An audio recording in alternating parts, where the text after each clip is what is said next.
Guys, I want to welcome you to another episode of the Advisory Board podcast.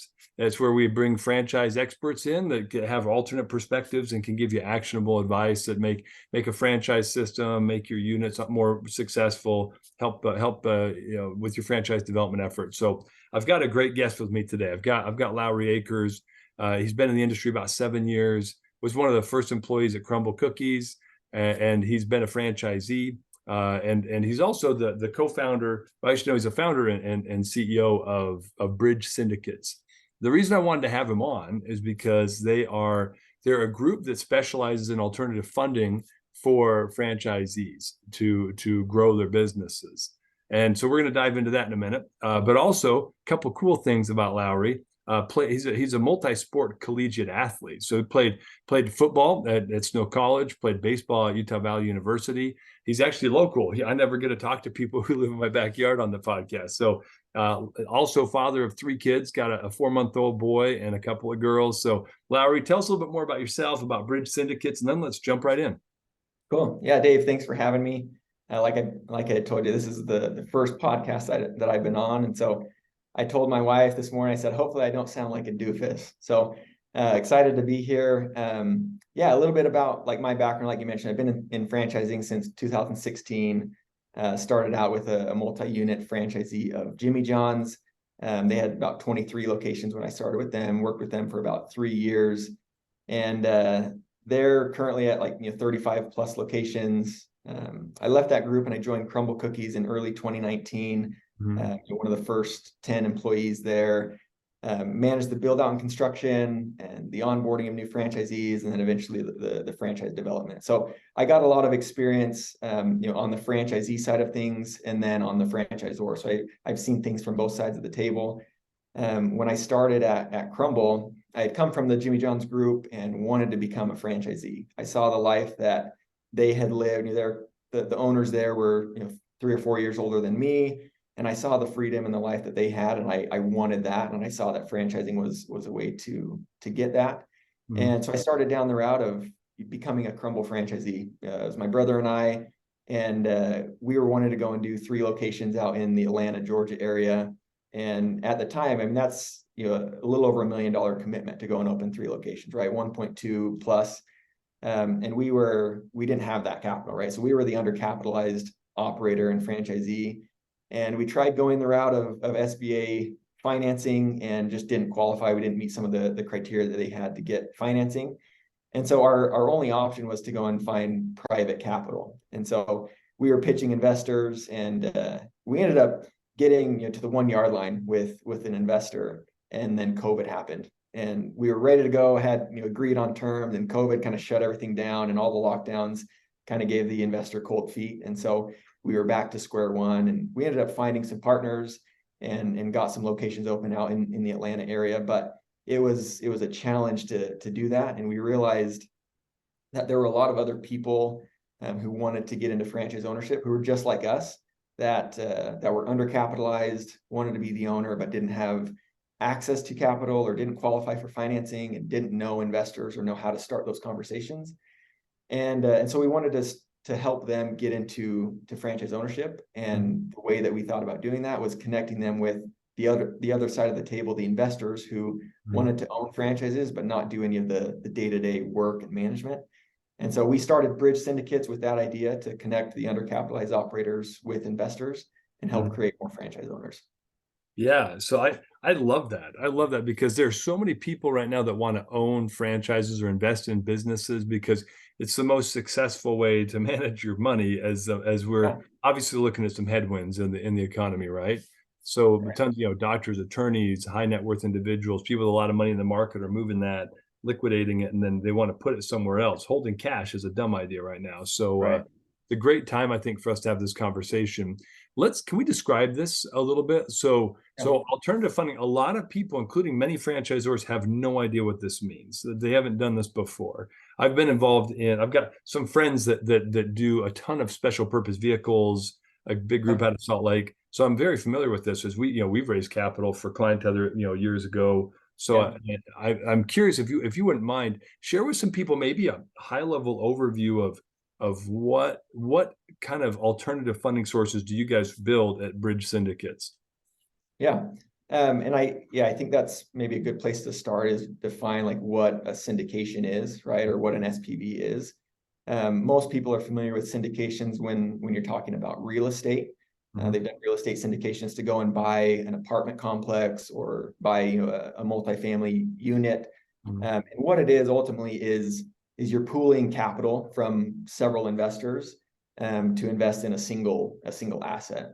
And an SPV, or a special purpose vehicle that you had mentioned, is just that, right? It's a vehicle to help. It's a standalone entity to go and pool capital to invest in a single asset. And so we've utilized that for franchising. But I think in terms of like alternative capital, the typical methods, right, are if you have personal capital that you can use, great. That's awesome. A lot of times guys will go and get zero interest credit cards, or max out a credit card that you currently have. There's the ROBS program, right? Like you're rolling over your 401k. But I think the most common is going and getting typical bank financing, right? You go and get a loan, whether that's an SBA loan or a loan from a local credit union. But it's challenging to go and do that, because unlike getting loan for real estate, or an existing real estate asset, you don't have a physical asset when you're starting a franchise. Yep. So it's a startup business. So a bank is usually relying on the background and the track record of the franchise. And so if you're an emerging brand, you're already starting behind the eight ball. You're starting where it's going to be challenging, because they don't know the brand, they don't know the track record, they don't know what the default rates are for that specific brand. And they don't have any assets that they can collateralize with the business. So they're really betting on you and what your background is and what your credit and what your experience is as a potential franchisee. And so if you don't have some of that collateral within your personal home or some other assets, it's hard for them to provide financing for you. Yeah, I agree with you on that one. We did a whole episode on some of these like challenges of like traditional funding sources with Jonathan Federa. It was great, but we went through. I mean, it's all about, and the people don't have any business credit, right? They come to these banks like, "Hey, I want to get a loan." Like, well, it's a business loan.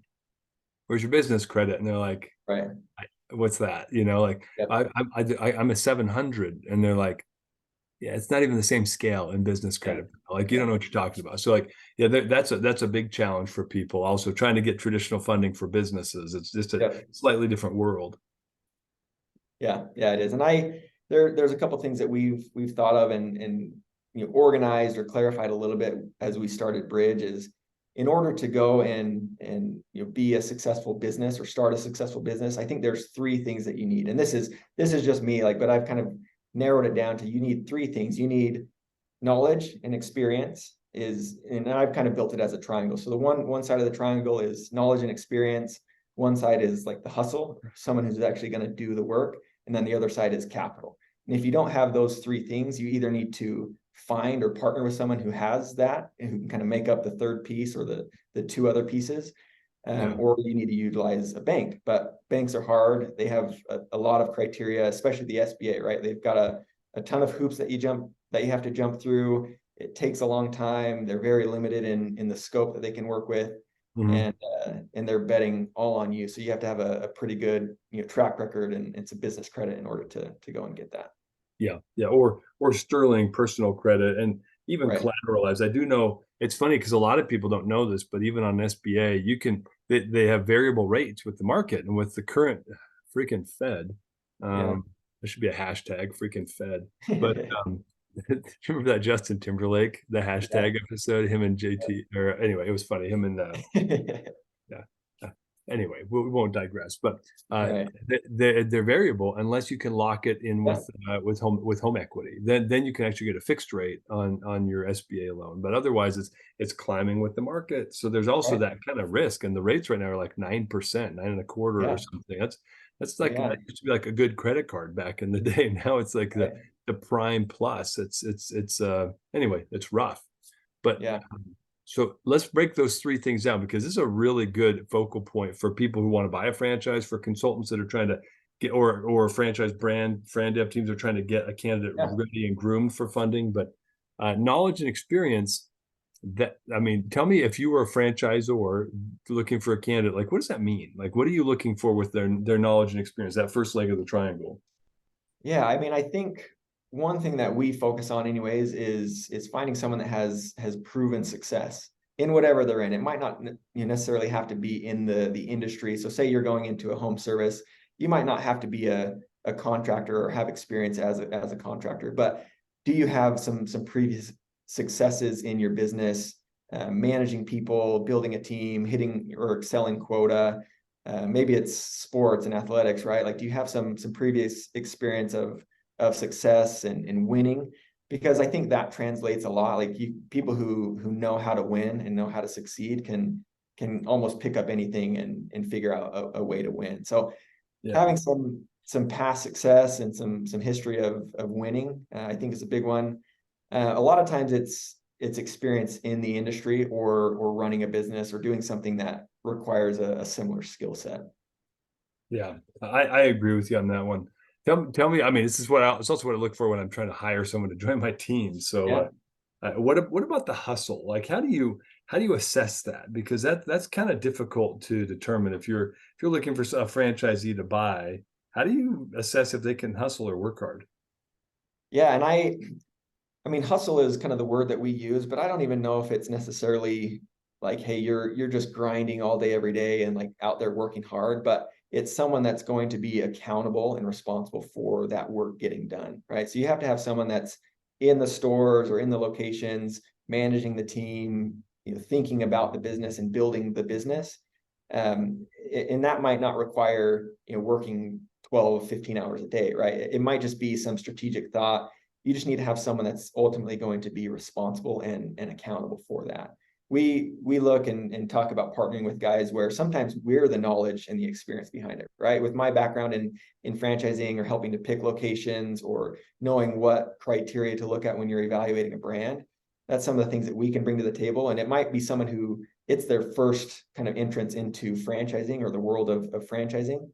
But they're going to be the one that's the hustle, right? That they're the day-to-day. You're going to be running the business. You're going to go to the training that the franchisor is going to provide. You're going to work with the business coaches, and you're going to be the one that's ultimately responsible for the sales and the revenue and the profits of the business. So I think that's maybe a kind of a small distinction between hustle, but it's someone that's going to be accountable for doing that work and managing the business. Oh yeah, and let's break this down for a second, because you're not looking for a unicorn here, right? That has all of these together. Usually it's a partnership, or like, you've got the capital and the knowledge, and then you've also got the operator with all the hustle who's going to make it all work, get their hands dirty, roll their sleeves up, get in and make the unit successful.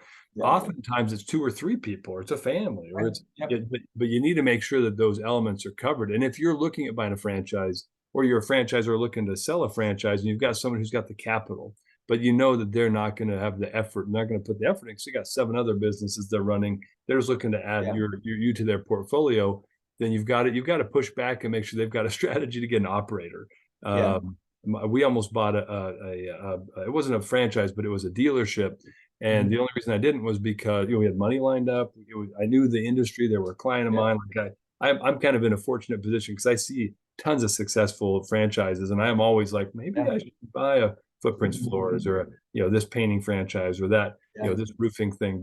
But my operator backed out last minute, so we walked away, because I was like, there's no way I could succeed even with capital and knowledge and skills and whatever.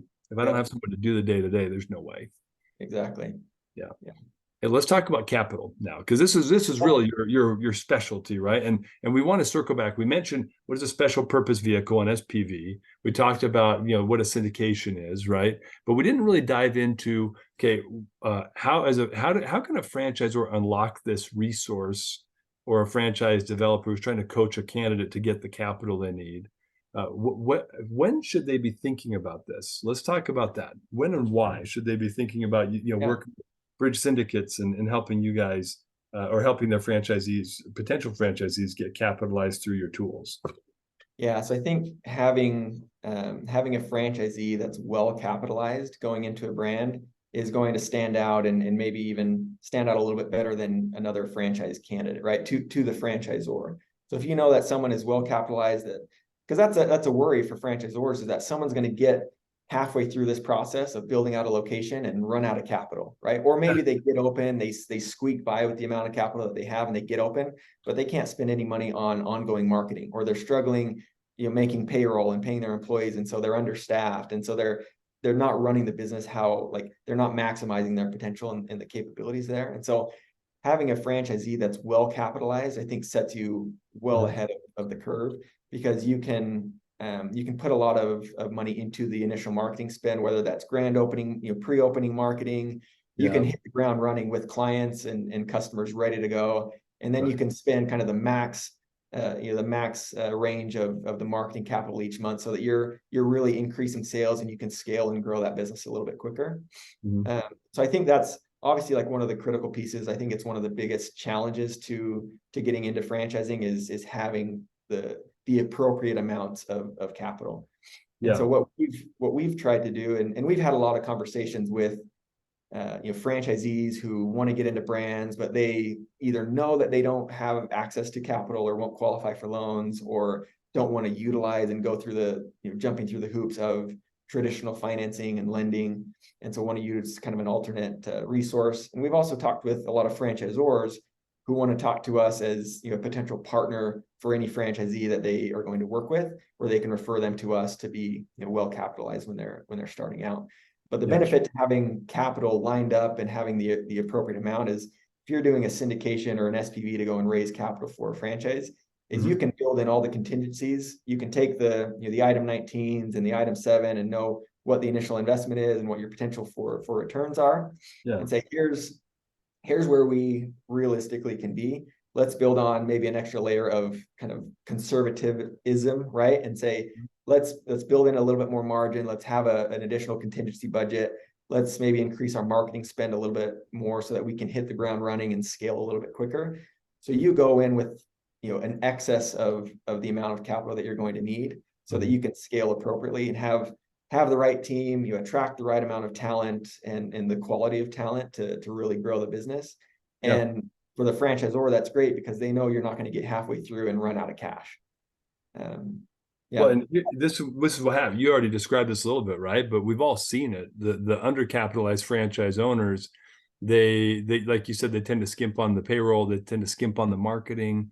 They tend to cut the fuel off for the growth. And it's that first 6 months, if you're not investing properly in your marketing and in your payroll, in making sure you're delivering a high quality service in that first 6 months, people don't come back. They don't refer you. You don't have a good reputation. But also the franchise owner is working in the business. So usually they're squeezing the payroll budget and they're working the till. If it's a retail or QSR or something, they're on site doing that, rather than managing the books and the strategy and the marketing. They're doing the marketing. They're the ones managing the minutia. So they can't get their head out from under that. And then they start to grow, but they're stuck. They're stuck in that operator role rather than in the strategist role. And that's gonna result in subpar performance, ultimately lower item 19s for the franchise brand. And also people who are like, I didn't sign up to buy a job. I signed up to buy a business, right? So it really creates, I think, a lot of the angst we see in the franchise industry from the owners is, clearly there are franchise brands that aren't supporting them very well. They need to grow up and manage their operations better. But a lot of it, I think, is just they're not capitalized, truth be told. Yeah, I mean, I think there's a quote that I heard in a book. The book's Who Not How by Dan Sullivan and Benjamin Hardy. But one of the things that they talk about is there's a line that says, if you have enough money to solve a problem, then you don't have a problem, right? And so if in passive ownership and being a passive franchisee, or like a semi-absentee franchisee, is kind of the buzzword these days, like in franchise ownership. And I don't know how realistic that is. There's some brands that are kind of building to be catering towards that type of owner operator. But I think if you can be well capitalized and have capital in place to do the marketing or to hire a recruiter, so that you're always maintaining your level of staffing that you need. Again, like if you have enough money to solve the problem, then you don't have a problem. So that's the benefit of model that we have, is we come in fully capitalized. We build in some extra contingency and some float there to make sure that we are well capitalized going into the deal. Yeah, and let's talk about how it works on the back end, if you don't mind. So let's say I'm a franchise brand and I want to work with you because I want to get some, leverage the power of the syndicates you've got set up. Yeah. And so what's the back end? What's the barb, right? There's always a hook. Like, so I'm the new franchise owner. I went through your process. Obviously, I'm probably giving up some ownership or have some sort Right. of a payout or a distribution. Like, how does that generally work? Yeah. So going back to like why we started this, my brother and I started it because we were the undercapitalized franchisee, right? We wanted to get into it. We didn't have the capital. We went and pitched, several investors and had some challenges going through that. It took a long time. We ultimately figured it out, but we wanted to build something that we would have and could have used if it was available at the time. So starting out, like we want to help people get into franchise ownership. We know there's operators who lack capital or access to capital that want to be the day-to-day owner and be the hustle and run the business. And we know there's investors who want the benefits of cash flowing business and all the other benefits of a franchise, right? The proven system, the support and training you're going to get from the franchisor. And so we wanted to create something to help create more franchise owners.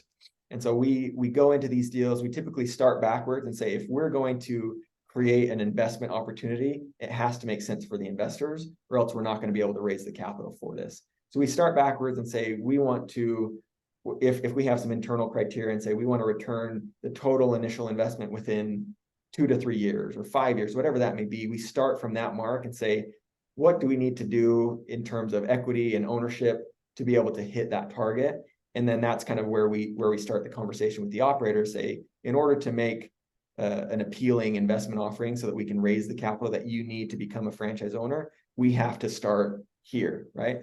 But we want it to be a win-win. We want it to be a fair deal for the operator because we're not going to hit those returns and we're not going to have a successful business if the operator's not happy and running the business successfully. So we want it to be a win-win for everyone. And I think it truly can be a win-win for everyone because the operators, oftentimes, they don't have any other alternatives if they don't get capital for this. So for them, anything is a win, but they're typically getting equity. They're starting out, they're going to get the manager salary because they're going to be running the day-to-day and doing what a manager would be doing. Maybe in a year or a couple of years, they're going to build themselves out of that position and have a team that's going to take over that manager salary, and then they'll just have their equity distributions coming in.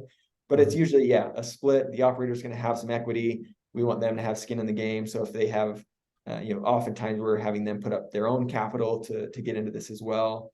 And then the investors or the SPV, that single standalone entity is going to own the remaining equity in that deal. So we're technically not like owners, Briidge Syndicates, we're not owners in that deal. We make our money on the capital raise that we do. So management fees or carried interest on the investor's money. So we're not even taking anything from the operator, which is, for me, I think it aligns the incentives really, really well for all parties. We're involved. We want the investors to do well. So we're fiduciaries in that. So we want to return capital and make sure that they're happy so that they can invest in future deals.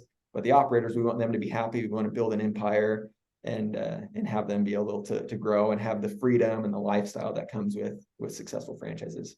Yeah, I love it. Well, it's the ultimate dream. And you're pairing up people because the investors don't necessarily want to touch the dials and push the buttons, right? So it's kind of a good match. What kind of an equity split generally do you see for the operator who's raising the capital and the investors themselves? And then I'm guessing there's a buyout event or there's some sort of a dividend share. Like what's what you mentioned, a 2 to 3 year return on the investment. Give us some additional details. How do these typically get structured? Yeah, there's the nice thing about doing it this way and syndicating is there's a lot of ways that you can get creative in structuring these things. We're not a bank, so we don't have all the rules that a typical bank or credit union has, right? So we can structure these however makes sense.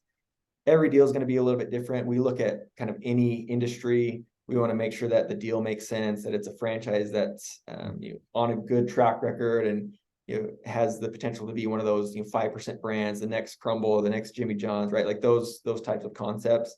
We evaluate those. But typically what we're seeing is the operator is going to have anywhere from 25 to 55% equity in that business, depending on the initial investment, depending on the operator's experience, depending on some of the economics of the actual brand. And then the SPV or the investors are going to own the remaining, right? So anywhere from 45 to 75% of that deal.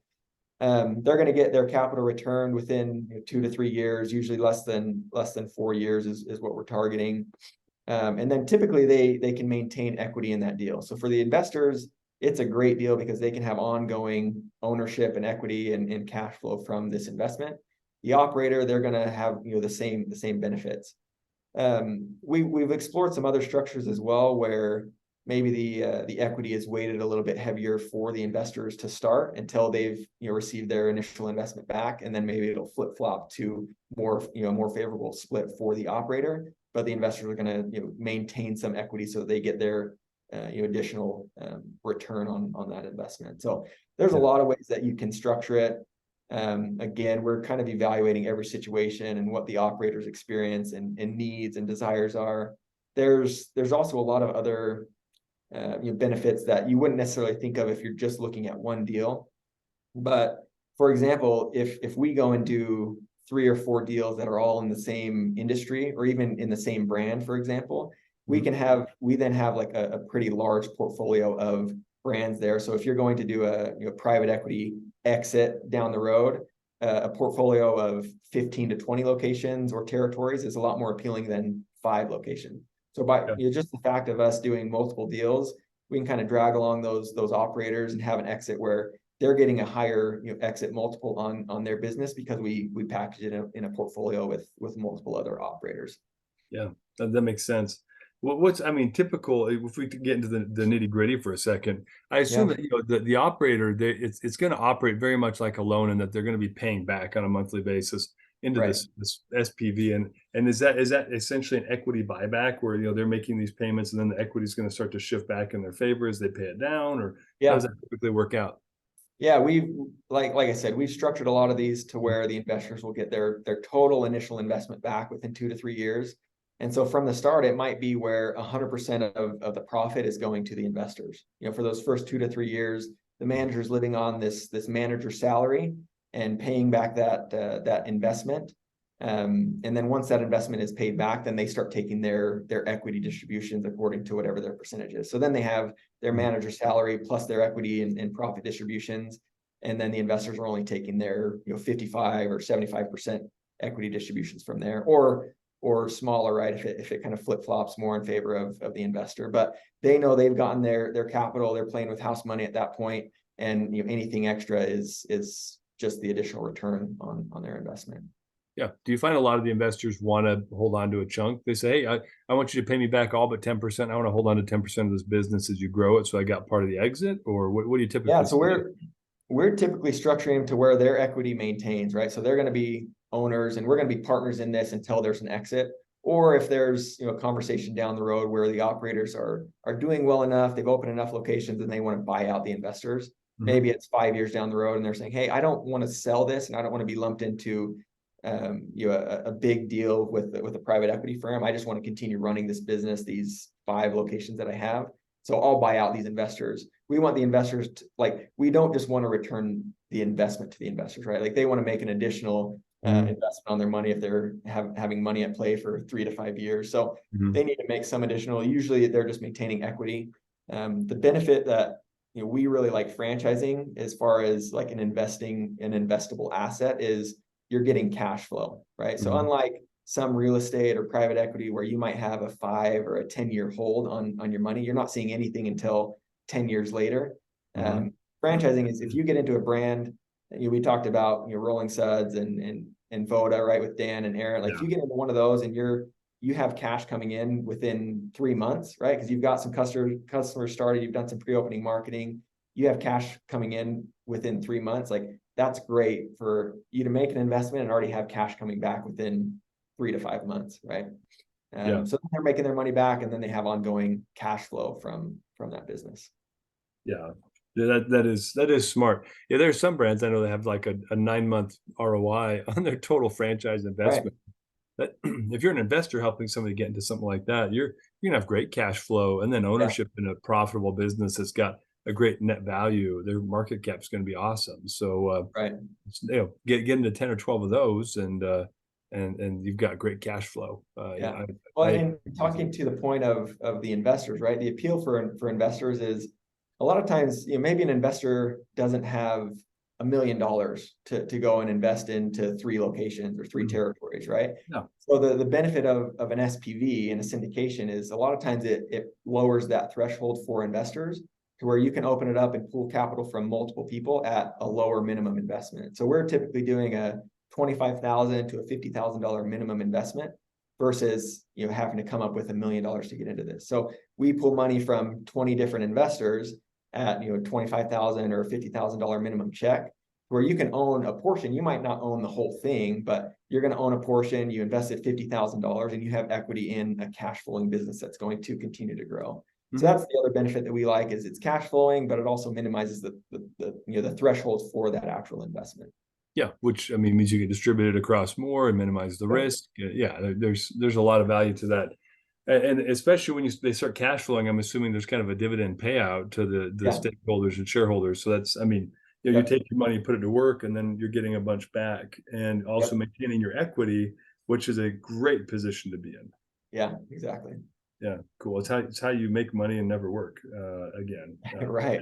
If you're interested in stuff like that. You talk about passive investments, and you hear, there's no such thing as a true passive investment, but we really think this is pretty close to a passive investment for these investors. You're putting up the capital. We're finding an operator who's going to get training from the franchisor, ongoing support from the franchisor, the network of franchisees that they get to work with, right? So you don't have to work and think about this investment. You put your money to work, and it's a cash flowing business. And so if we, again, finding the right operator, we don't have to pick the A+ players. We just have to pick not losers, right? Like we just have to pick people who know how to get into the system and run the business and follow the training and the support that you get from the franchisor.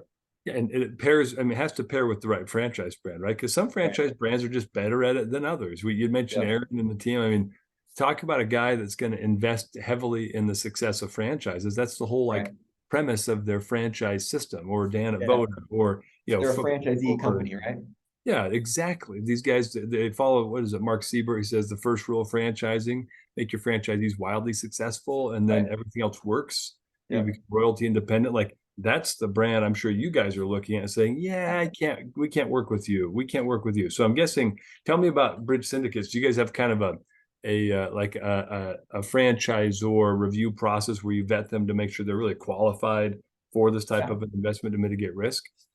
Yeah, I think that's one of the biggest mistakes that I see franchisees making, is they get narrowed in on one brand that just seems really exciting, right? And then whatever the numbers show in the FDD, they just justify it to make sure that they can fit within that brand. And I think that's the wrong way to go about it. If you're going to become a franchisee, the first thing is you need to know that the franchise makes money, right? Like that's the biggest thing. Honestly, we follow a lot. I was listening this morning to the podcast that you had with Ryan Zink, and I've really close with Ryan, had a few calls with him. Honestly, we could probably follow all of the criteria and advice that Franchise Sidekick puts out, right? They're looking at the 5% brands. They're evaluating the founders, and if they have experience and background in the industry and in franchising. They're doing the validation with the franchisees, and asking the question like, hey, like, are you making money? Like, are you actually hitting these numbers that are in the item 19? Would you recommend this brand to a friend or a family member? Like, those are the types of things that we're following when we're looking at brands as well. And in all of the franchise fast lane, the franchise sidekick, where they're picking those top brands that can be the next big thing, is we're wanting to work with those brands as well. Getting into like with, again, we've talked a lot about, Aaron and Dan, is they're younger, they're more emerging brands, but we know the type of support and effort and work that they're putting into creating this franchisee centric franchise. And like those types of brands, if they're emerging, like we want to get into those. We kind of have that criteria, but it's nothing new. Like, we're not going and like recreating the process or reinventing the wheel, right? Like, we're following what the people who've been in the industry for the 20, 30 years and have been successful in picking these brands. Like, we're following the same criteria that they follow when they're recommending franchisees to brands. Yeah. And frankly, it should be the same criteria that, let's say I'm a franchise broker, I should be following the same criteria. And we did an episode a little while ago with Patrick Findaro at Vetted Biz. And Yeah. you should be using the, like a vetted biz platform to do Yeah. benchmarking and make sure that you're looking. I don't know if you're using it, but if not, I would. But Yeah. take a look at brands and do a comparative analysis of their actual item 19 performance. And Yep. that brings up an interesting question for me. A lot of people buy franchise brands with zero visibility into item 19. Do you guys do that, or do you guys require an item 19 before you'd even consider doing a syndication for that brand?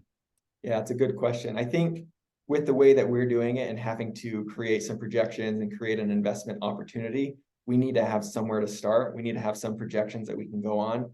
And then we're going to build in like some additional layers of margin and some contingency for that. But I think having an item 19 is probably pretty critical. Mhm. We want to be ultra selective on the brands and the opportunities that we're getting into. Again, we're fiduciaries for these investors. Like, they're trusting us just as much as they are the operator and the brand. And so we want to have some kind of framework to start with.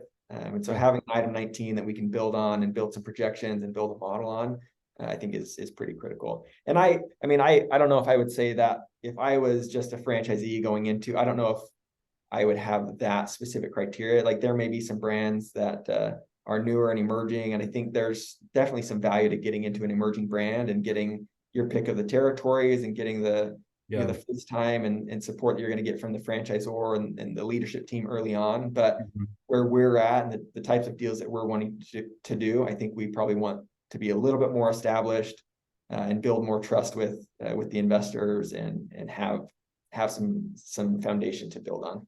Yeah, I would agree with you. And I mean, yeah, we've looked at, I mentioned many franchises before, and there's some that I was really excited about, and then found out there was no item 19. And I was like, it kind of took the wind out of my sails, because I'm like, well, personally, I want to see what's a potential or likely investment return. Yeah. And when that, I get emerging brands, it's hard to show, but boy, as soon as you can, you got to pull that together. Yeah. And frankly, I think it's a great accountability tool in the industry. Like, if you're unwilling to show an item 19, you've been in business 3 or 4 years, that tells a story. Whether or not it's the right story, it tells a story. Right. And so, I mean, even if you're showing an item 19, I mean, we know that there's some bad actors that they can go and kind of inflate those numbers and pull whatever strings to make it look more favorable for them. But I think it's only, it's detrimental to them as a franchisor ongoing, because if you have every franchisee in your system that's not meeting those numbers, anyone that's doing validation is going to talk to those franchisees and say, hey, that's usually the first question, right? It's like, hey, are you hitting these numbers that are in the item 19? And if every franchisee is saying, nope, we're not even close to that, then there's some indication there. So I think the benefit of having everything regulated by the FTC and having all the same items in the FDD is pretty powerful when we're comparing franchising and kind of investing in franchise businesses versus other non-franchise businesses. But then you can do all the validation with the franchisees as well. Yeah, this is great advice. I hope that everyone who's listening is getting their arms around this concept of a special purpose vehicle. Like, it's not, you don't have to go and have your own fund. You don't have to work within the limitations of the banking and the SBA industry. There are a lot of options out there with private capital and groups like Lowry that do the kind of the legwork to make these things available. And so, Lowry, let's shift gears for a second. Let's say I'm a franchise brand. We're seeing headwinds in the marketplace. We're seeing interest rates increase. So a lot of these traditional funding mechanisms aren't working well. A lot of people want to do 401k rollovers, but a lot of people have lost a lot in the marketplace recently. So that's less appealing. How would a franchise brand get in touch with you? What should they do if they want to get started or investigate this opportunity? What should a franchise consultant or a broker, a fran dev team do to learn about this resource they might be able to leverage with some of their people? Yeah, it's a good question. I have a lot of conversations with brokers or like franchise development reps and franchisors. I think a lot of times, there might be nuances to a brand. For example, I've talked to a chiropractic franchise where they have a lot of franchisees who are chiropractors who would be great franchise operators, but they just can't go and get financing because of the student debt that they have. So having just some alternative options for those guys who would be a great candidate, who would be approved by the franchisor. So yeah, I guess a good way to get in touch with me. I mean, we have our website. It's Briidge Syndicates, so Briidge with 2 I's. briidgesyndicates.com. You can get in touch with us there. There's a couple of different forms that an investor can fill out. Operators can contact us directly. You can schedule a call directly with me. I'm pretty active on LinkedIn as well, and so I respond to messages, and I try and post fairly often and try and add some value to the franchise community. But one point that you had mentioned, right, is going out and doing an SPV. Anyone can do it. I mean, there's SPV administration firms that they manage the process of setting up a bank account, setting up an entity, managing the the K1s and the distributions at the end of the year. So, I mean, that's what we utilize, and we've looked at and talked to a bunch of those SPV admin firms, and some that listeners can go to is Sidecar, with a Y, SYDE, sidecar.io, I think is their website. Syndicately is another one. Carta, which I think is Utah-based company, or at least got acquired by a Utah-based company. So there's a lot of these small kind of admin firms that can do and set up SPVs for you. Anyone can go and set those up and be the organizer or the sponsor of these SPVs. Obviously, I mean, you want to be careful anytime you're raising money, and you're raising money from investors. You have to deal with all the SEC. So make sure that you know the rules, and you're talking to an attorney. And that's been kind of the challenging piece for us, is just making sure that we're doing this the right way. We obviously never want to get into hot water with the SEC and deal with any of that. Got 3 kids. I don't want to go to jail or pay any big fines, right? So we want to make sure that we're doing it the right way. So we've obviously done a ton of research and talked to a lot of attorneys and a lot of these admin firms to make sure that we're structuring these things the right way. But there are options for anyone to really go and set up these SPVs. Yeah, that's really good to know. I mean, and I appreciate you sharing that. A lot of people wouldn't be that open and say, hey, here are other options that aren't me. But I can tell. That's why I wanted to have you on here. You got your head on straight. That's a big blue ocean. This is a great tool, and not everyone has to use you. But I think educating people about the tool is critical. I mean, people think that banks, and they think private, they think 401k rollovers, and then they think private equity and VCs and angels, right? They don't realize there's a way to kind of like simplify and consolidate, and let Uncle Harry give you 25 grand toward a 500 grand investment, and that's okay. Like those things are doable. So, dude, thanks so much, Lowry. I appreciate your advice. Thanks for being open about some alternative solutions here, and the motivations people should have to get involved in these sorts of funding mechanisms for their franchise candidates. Guys, look him up on LinkedIn, and again, Syndicate or Briidge Syndicates with 2 Y's.com. And those are a couple of great ways to get in touch with Lowry. So thanks again for being on the podcast. Yeah, thanks, Dave. It was a lot of fun. Appreciate it.